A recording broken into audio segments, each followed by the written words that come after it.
Online आलेले. माऊलींनी स्वतः हे 4 चॅनल काढलेले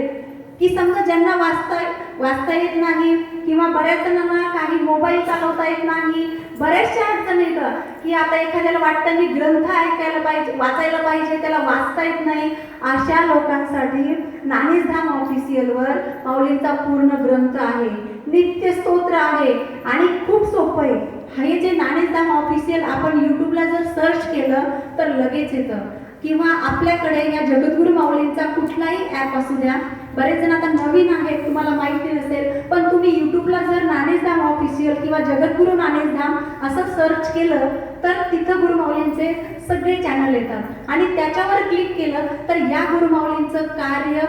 कोणत्या पद्धतीने चालतं हे तुम्हाला काही आम्ही सांगितलं नाही सांगितलं तुम्हाला ते ऑनलाईन दिसणार. कारण या जगद्गुरू माऊलींचे जितकेही कार्यक्रम होतात सगळं काही या चॅनलच्या माध्यमातून सगळ्यांना सगळ्या जगभर दिसतं. म्हणजे कार्यक्रम कोणते तर ज्याही वेळेस जिल्ह्यामध्ये पादुका दर्शन सोहळा होतो आणि या पादुका दर्शन सोहळ्यामध्ये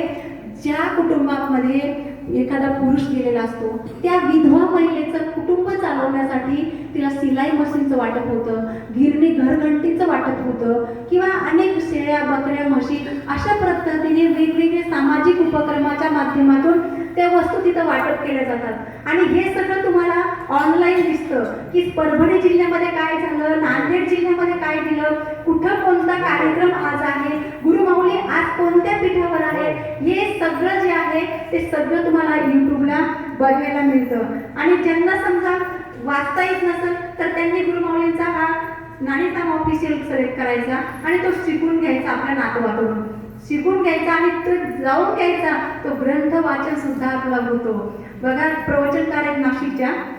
आणि सुनीता काळे म्हणून प्रवचनकार आहेत, त्या ताईची जी आई आहे त्यांचं 72 वय आणि मला वाटतं त्यांना काहीतरी शुगर